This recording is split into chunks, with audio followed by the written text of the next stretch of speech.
যুক্তরাষ্ট্রের সঙ্গে হামাসের ঐতিহাসিক আলোচনা নিশ্চিত করল হোয়াইট হাউস। জিম্মিদের মুক্তি দিতে ট্রাম্পের আলটিমেটাম। গাজায় ধ্বংসস্তূপ থেকে এখনও মিলছে মরদেহ। ক্ষমতায় টিকে থাকতে শুল্ক আরোপকে ঢাল হিসেবে ব্যবহার করছেন ট্রুডো, দাবি ট্রাম্পের। মার্কিন পদক্ষেপের বিরুদ্ধে বিশ্ব বাণিজ্য সংস্থায় অভিযোগ কানাডার। এবং তাইওয়ানকে একীভূত করার জোর চেষ্টা চীনের। বহিরাগত শক্তির হস্তক্ষেপ মোকাবেলায় প্রস্তুত বেইজিং। প্রতিরক্ষা জোরদারে আরও অস্ত্র কিনতে আগ্রহী তাইপে।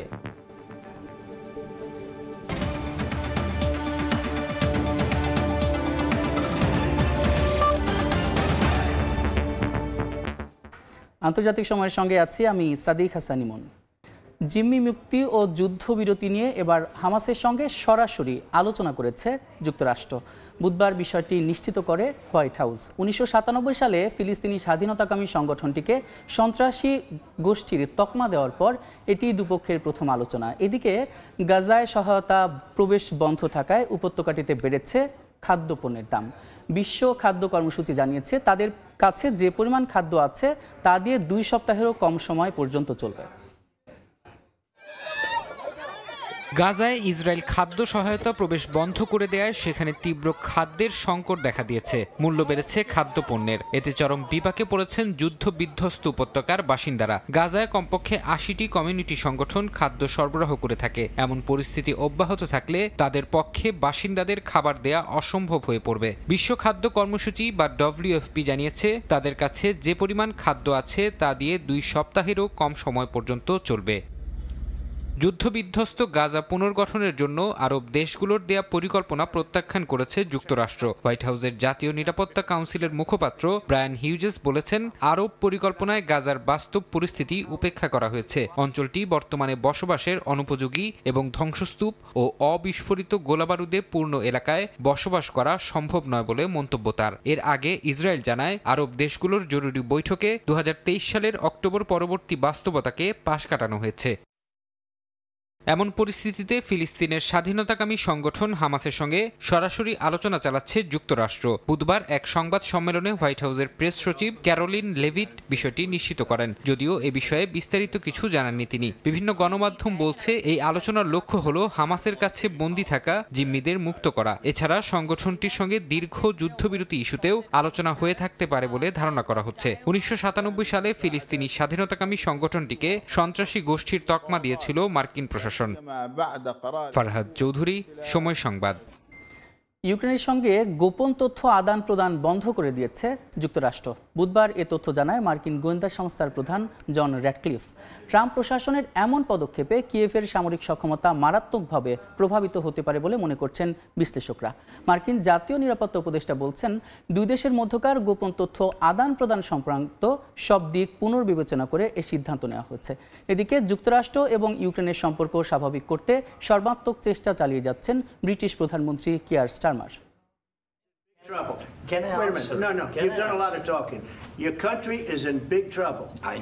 ট্রাম্পের সঙ্গে উত্তপ্ত বাক্য বিনিময়ের পর ইউক্রেনে সামরিক সহায়তা বন্ধ করে দেয় মার্কিন প্রশাসন। এরপর চাপের মুখে কিয়েভের শান্তি নিশ্চিতের শর্তে ওয়াশিংটনের সঙ্গে খনিজ চুক্তি করতে সম্মত হন প্রেসিডেন্ট জেলেনস্কি। এর মধ্যেই মার্কিন প্রশাসনের তরফ থেকে ঘোষণা আসে ইউক্রেনের সঙ্গে গোপন তথ্য আদান প্রদান বন্ধ করে দেওয়া হয়েছে। স্থানীয় সময় বুধবার এ তথ্য জানান মার্কিন গোয়েন্দা সংস্থার প্রধান জন র্যাডক্লিফ। যুক্তরাষ্ট্রের জাতীয় নিরাপত্তা উপদেষ্টা মাইক ওয়ালস বলেন, কিয়েভের সঙ্গে ওয়াশিংটনের গোপন তথ্য আদান প্রদান সম্পর্কের সমস্ত দিক পুনর্বিবেচনা করে এই সিদ্ধান্ত নেওয়া হয়েছে। তিনি আরও বলেন, ইউক্রেনের সঙ্গে খনিজ চুক্তি এবং রাশিয়ার সঙ্গে সম্ভাব্য শান্তি চুক্তি নিয়ে আলোচনা এগিয়ে নেওয়ার জন্য যুক্তরাষ্ট্র সক্রিয়ভাবে কাজ করছে। তার মতে খুব শিগগিরই এ বিষয়ে অগ্রগতি দেখা যাবে। এদিকে যুক্তরাষ্ট্র ও ইউক্রেনের সম্পর্ক স্বাভাবিক করার জন্য সর্বাত্মক চেষ্টা চালিয়ে যাওয়ার কথা জানিয়েছেন ব্রিটিশ প্রধানমন্ত্রী কিয়ার স্টারমার। যুক্তরাষ্ট্র সমর্থন কমিয়ে দেওয়ায় স্টারমার ইউক্রেনের অবস্থান রক্ষায় এমন প্রচেষ্টা চালাচ্ছেন বলে মনে করছেন অনেকে। নাদিম মারজান, সময় সংবাদ।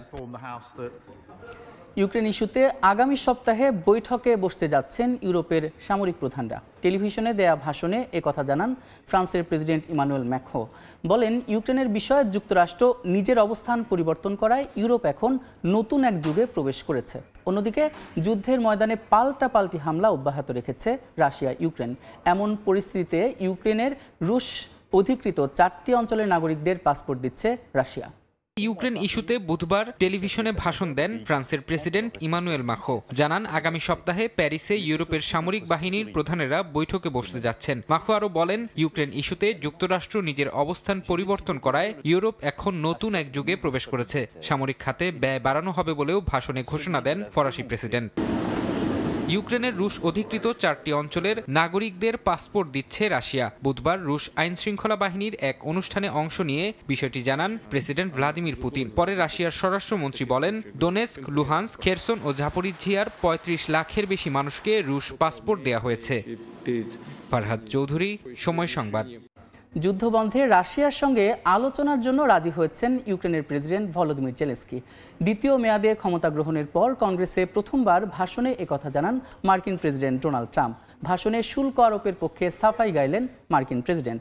গ্রিনল্যান্ডকে যুক্তরাষ্ট্রের সঙ্গে যুক্ত করতে চেষ্টার কথা পুনর্ব্যক্ত করেন ট্রাম্প। যুক্তরাষ্ট্র থেকে হাসানুজ্জামান সাকির রিপোর্টে বিস্তারিত। তুমুল করতালি ও হর্ষধ্বনির মধ্য দিয়ে কংগ্রেসের যৌথ অধিবেশনে যোগ দেন মার্কিন প্রেসিডেন্ট ডোনাল্ড ট্রাম্প।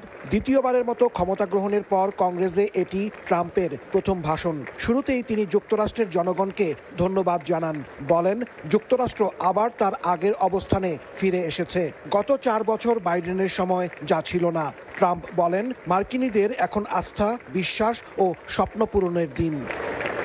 ডোনাল্ড ট্রাম্পের বক্তব্যের বড় অংশ জুড়ে ছিল ক্ষমতা গ্রহণের পর 43 দিনে তার গৃহীত বিভিন্ন পদক্ষেপের বর্ণনা। বলেন, বিগত সরকারের সময় অপ্রয়োজনীয়ভাবে মিয়ানমার, মধ্যপ্রাচ্য সহ এশিয়া ও আফ্রিকার বিভিন্ন দেশে রাজনীতি, শিক্ষা, স্বাস্থ্য, সামাজিক উন্নয়ন, ভোটাধিকার প্রতিষ্ঠা সহ বিভিন্ন প্রকল্পের নামে শত শত কোটি ডলার ব্যয় করা হয়েছে। আমরা শত শত বিলিয়ন ডলার দিই, কিন্তু কোনো লাভ হয় না। তারা আমাদের টাকা নিয়ে যায়, কিন্তু তা খরচ করে না। ট্রাম্পের ভাষণের বিরোধিতা করে ক্ষোভ প্রকাশ করলে টেক্সাসের ডেমোক্র্যাট কংগ্রেসম্যান আল গ্রিনকে অধিবেশন কক্ষ থেকে অপসারণের নির্দেশ দেন স্পিকার। তবে সাবেক স্পিকার ন্যান্সি পেলোসি, হাউসের সংখ্যালঘু দলনেতা হাকিম জেফরি সহ শীর্ষ ডেমোক্র্যাট আইন প্রণেতারা উপস্থিত ছিলেন। এমন এক সময় ট্রাম্প এই বক্তব্য দিলেন যখন বিশ্বব্যাপী বাণিজ্য যুদ্ধ শুরু করেছেন এবং ইউক্রেনে সহায়তা বন্ধ করে দিয়েছেন। উদ্ভূত পরিস্থিতিতে তাই ট্রাম্পের বক্তব্যকে বিশেষ তাৎপর্যপূর্ণ হিসেবে দেখছেন বিশ্লেষকরা। হাসানুজ্জামান সাকি, সময় সংবাদ, যুক্তরাষ্ট্র।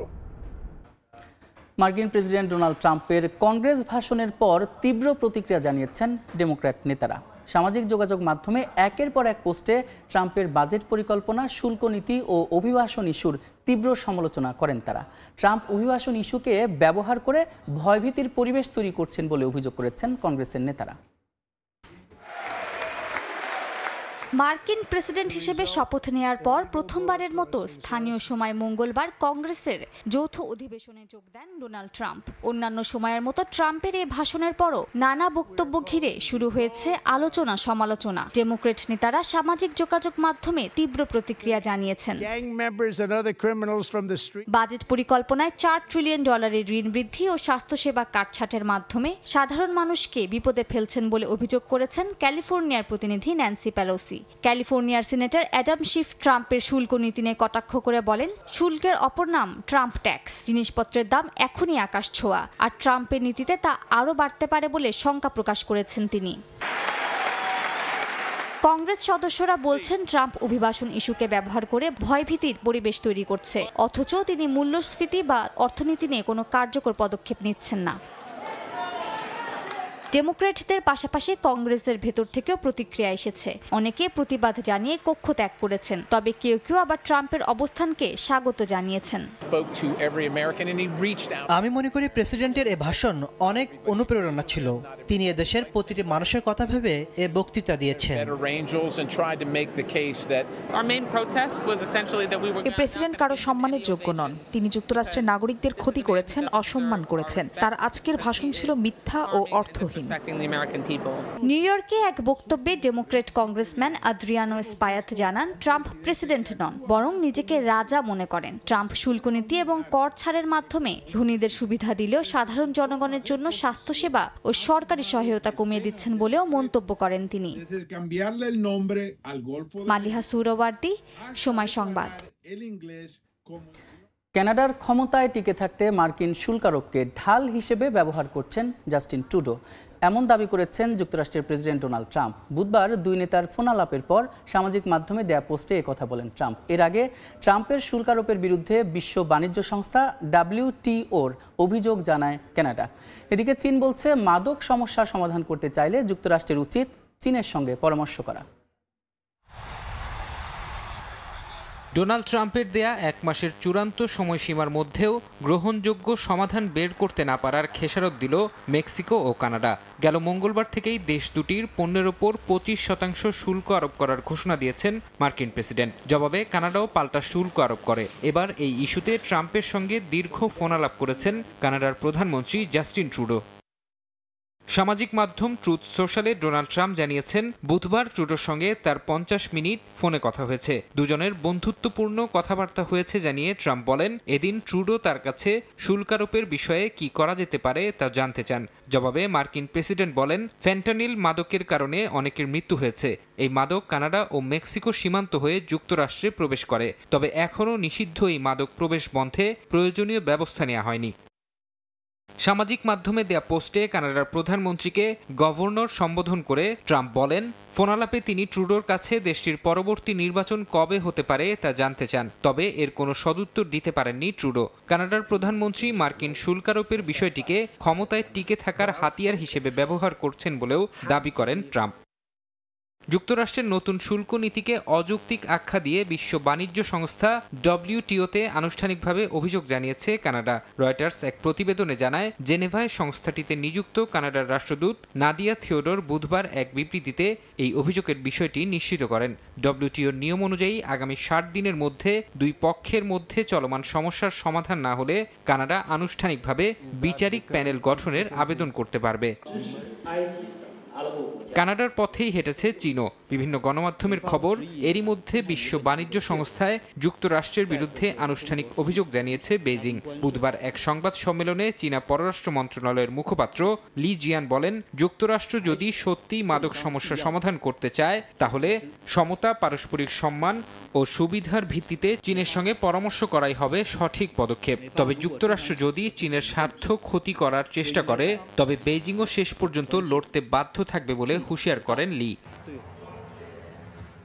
এদিকে মার্কিন শুল্কারোপের প্রভাব মোকাবেলায় বাণিজ্য বাড়াতে বিকল্প পথে হাঁটছে মেক্সিকো। দেশটির প্রেসিডেন্ট বুধবার এক সংবাদ সম্মেলনে বলেন, প্রয়োজনে নতুন বাণিজ্য অংশীদার খুঁজবে তার দেশ। ফরহাদ চৌধুরী, সময় সংবাদ। ডোনাল্ড ট্রাম্পের নতুন শুল্ক নীতি আরোপের পর উদ্বেগে মেক্সিকোর কৃষকরা। তারা বলছেন, এই শুল্ক নীতি কৃষিক্ষেত্রে বিশেষ করে গবাদি পশু পাখির জন্য, পশু শিল্পের জন্য বড় ধাক্কা। ক্ষুদ্র উৎপাদনকারীদের ওপরও মারাত্মক প্রভাব ফেলবে বলে মনে করেন সংশ্লিষ্টরা। এ অবস্থায় দুই দেশের মধ্যে সমঝোতার আশা তাদের। মেক্সিকোর উৎপাদিত বেশিরভাগ কৃষিপণ্য যুক্তরাষ্ট্রে রপ্তানি হয়, যার দেশটির অর্থনৈতিক খাতে গুরুত্বপূর্ণ ভূমিকা রাখছে। মাইলের পর মাইল কৃষি জমিতে চাষ হয় সতেজ শাকসবজি ও ফলমূল। তবে মেক্সিকোর সান্তা ইসাবেল শহরের কৃষকদের কপালে দেখা দিয়েছে উদ্বেগের ছাপ। সম্প্রতি কানাডা ও মেক্সিকোর ওপর 25% শুল্ক আরোপ করেন মার্কিন প্রেসিডেন্ট ডোনাল্ড ট্রাম্প, যার প্রভাব পড়তে শুরু করেছে মেক্সিকোর অর্থনীতি ও কৃষি খাতে। ট্রাম্পের আরোপিত শুল্ক নীতি গবাদি পশু শিল্পের জন্য বড় ধাক্কা বলে জানান এই খাত সংশ্লিষ্টরা। এছাড়া ক্ষুদ্র উৎপাদনকারীদের উপর এর মারাত্মক প্রভাব পড়বে বলে জানান তারা। তবে বহু বছরের বাণিজ্যিক অংশীদার যুক্তরাষ্ট্র ও কানাডা চলমান সংকট সমাধানে সমঝোতায় পৌঁছাবে বলে আশা কৃষকদের। দুই দেশের মধ্যে একটি ভালো চুক্তি হওয়ার জন্য অপেক্ষা করতে হবে। তারা বহু বছর ধরে আমাদের বাণিজ্যিক অংশীদার। গবাদি পশু রপ্তানি বহু বছর ধরে চলছে, তাই আমাদের অপেক্ষা করা উচিত যেন তারা একটি সমঝোতায় পৌঁছাতে পারে, কারণ যুক্তরাষ্ট্রেরও মাংসের ঘাটতি রয়েছে। 25% শুল্ক আরোপ আমাদের জন্য একটি বড় ধাক্কা। দুর্ভাগ্যবশত উৎপাদক যত ছোট হবে এর প্রভাব তার উপর তত বেশি পড়বে। আমরা এরই মধ্যে অনেক প্রতিকূল পরিস্থিতির মধ্য দিয়ে গিয়েছি, যা আমাদের জন্য সুবিধাজনক ছিল না। যুক্তরাষ্ট্রের কৃষি বিভাগের তথ্যানুযায়ী মেক্সিকোর কৃষিপণ্য রপ্তানির একটি বিশাল অংশ যুক্তরাষ্ট্রে যায়, যার 92% যুক্তরাষ্ট্র আমদানি করে। এছাড়া 2022 সালে মেক্সিকো থেকে যুক্তরাষ্ট্রে মোট 43.4 বিলিয়ন মার্কিন ডলারের কৃষিপণ্য রপ্তানি করা হয় বলে জানায় মার্কিন বাণিজ্য প্রশাসন। অর্জিতা শেহজিন, সময় সংবাদ। আন্তর্জাতিক সময় আরও থাকছে। বিদেশি সহায়তা কর্মসূচিতে ট্রাম্পের দেয়া স্থগিতাদেশ আটকে দিলেন সুপ্রিম কোর্ট। অর্থ ছাড় দেয়া নিয়ে রাখা হয়নি কোনো বাধ্যবাধকতা, চূড়ান্ত সিদ্ধান্ত নেবেন নিম্ন আদালত।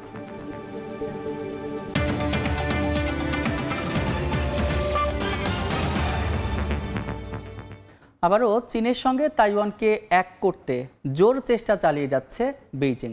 স্থানীয় সময় বুধবার চীনের প্রধানমন্ত্রী লি কিয়াং এমন মন্তব্য করে বলেন, এ বিষয়ে বহিরাগত শক্তির হস্তক্ষেপও মোকাবেলা করা হবে। এর মধ্যেই যুক্তরাষ্ট্রের সঙ্গে সম্পর্ক জোরদারে আরও অস্ত্র কিনতে আগ্রহী তাইওয়ান।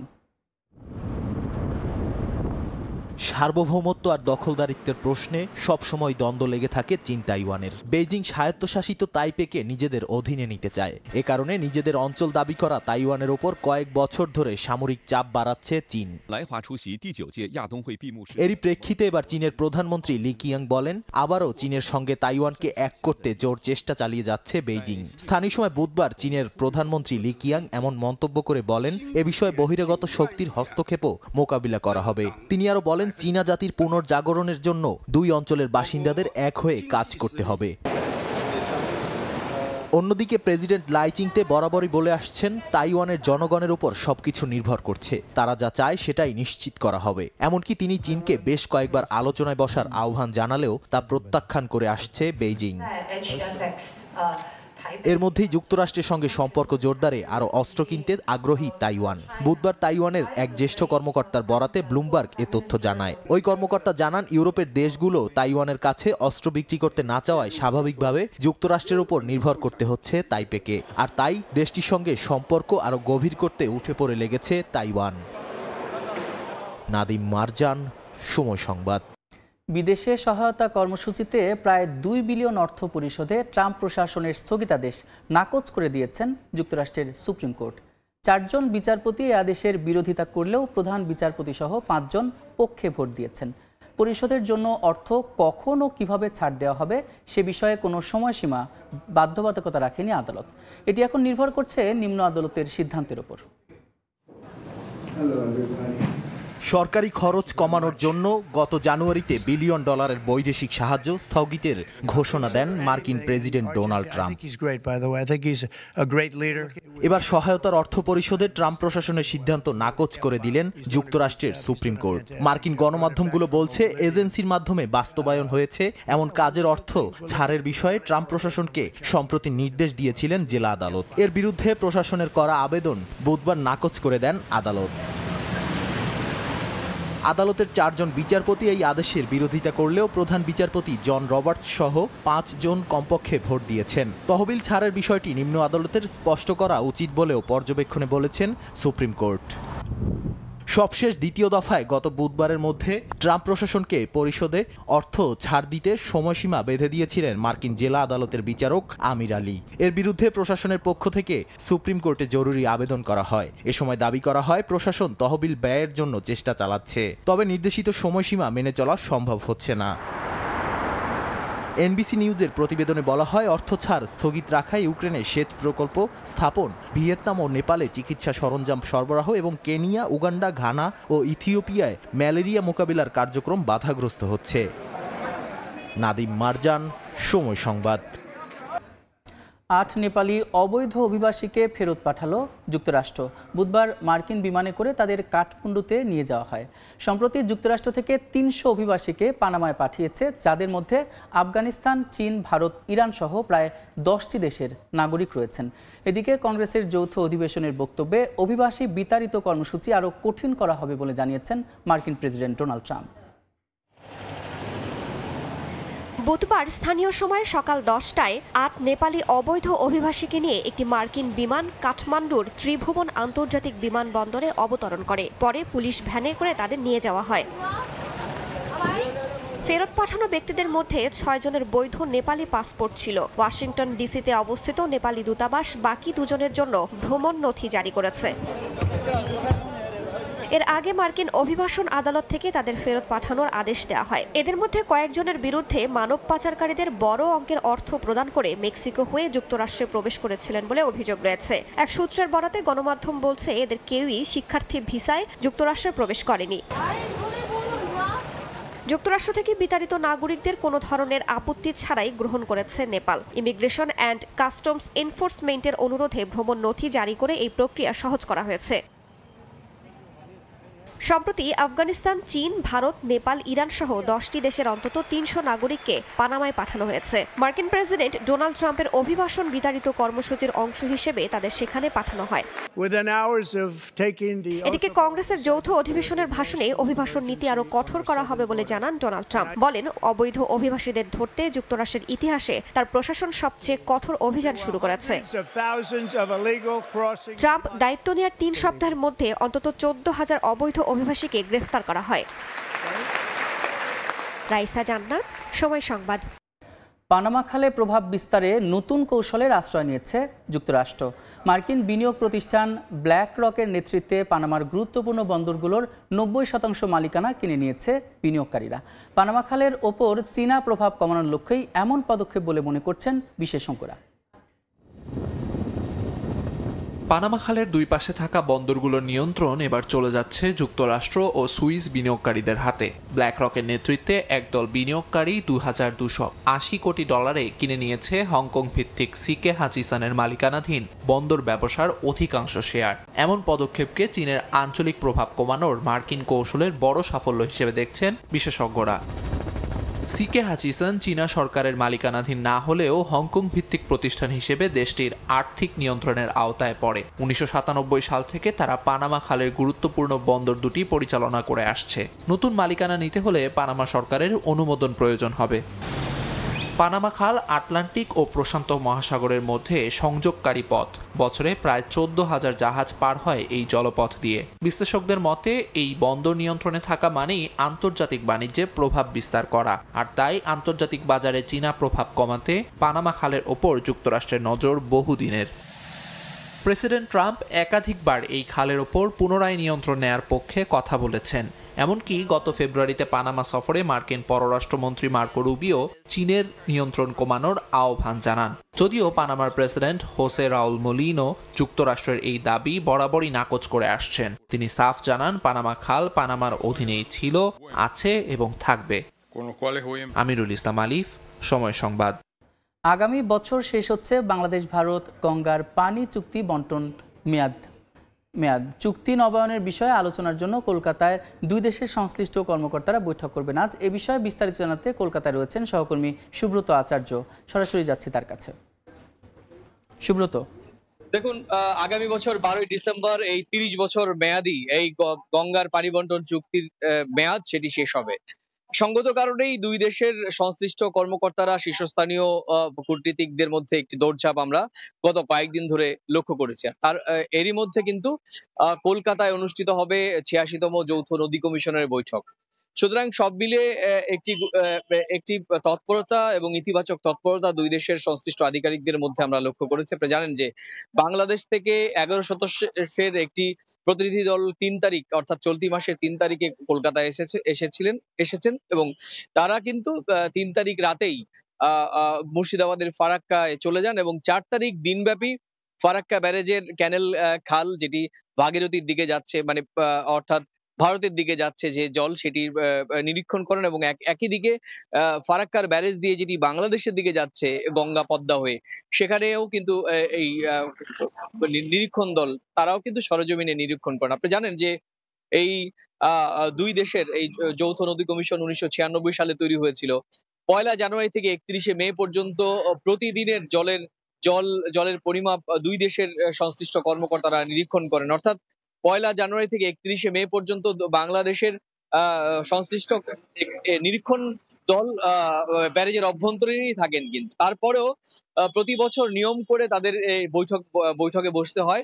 যেহেতু এবারের বৈঠকটি গঙ্গার পানি বন্টন চুক্তির মেয়াদ শেষ হতে চলেছে, সে কারণেই টেকনিক্যাল কমিটি আগামীতে গঙ্গা পানি চুক্তির নবায়নের ক্ষেত্রে ঠিক কি করণীয়, কারণ 30 বছর আগে যে বাস্তবতায় তখন যে গঙ্গায় পানি প্রবাহ মাত্রা ছিল, সেই পানি প্রবাহ এখন অনেকটাই কম।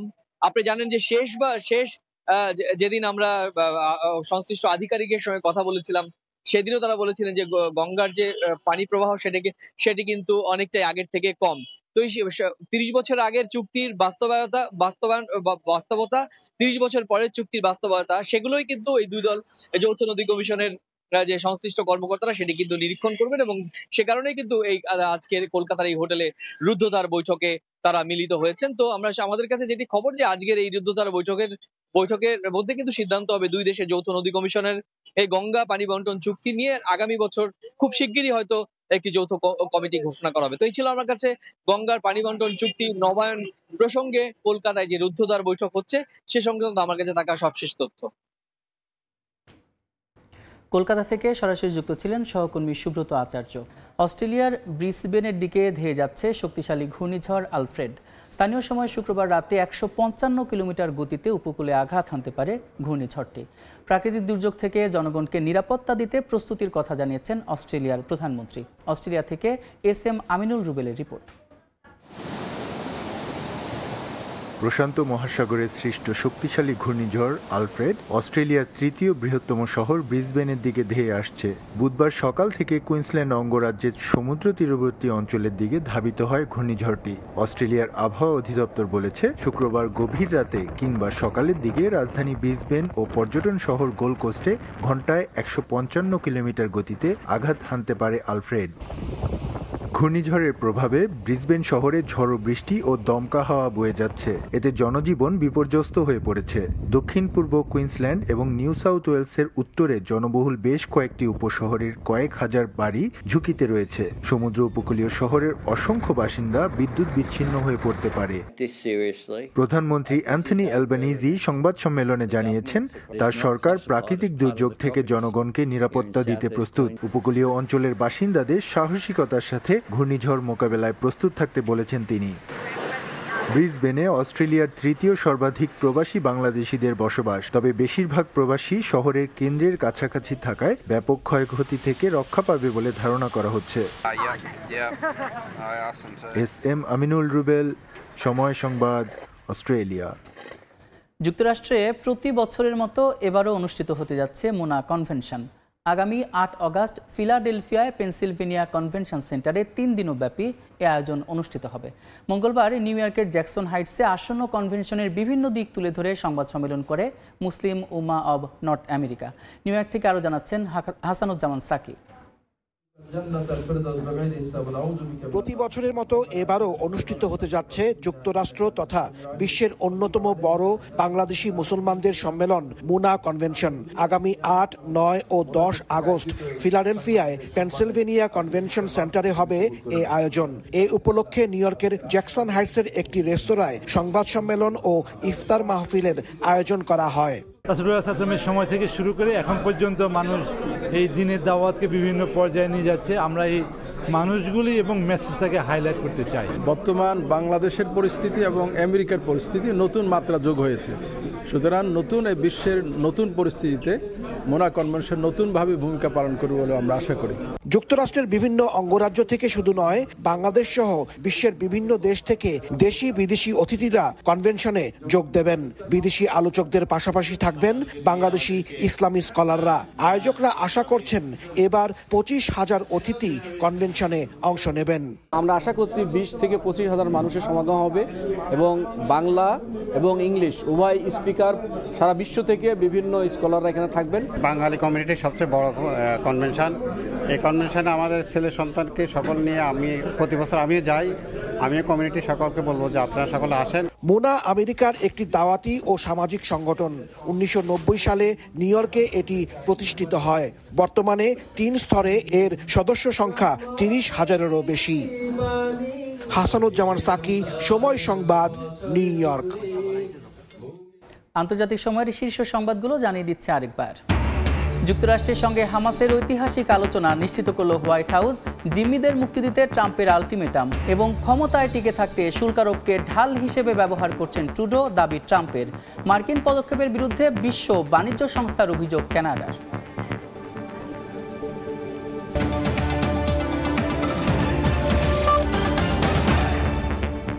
এই ছিল আন্তর্জাতিক সময়ের সঙ্গে থাকুন সময়ের।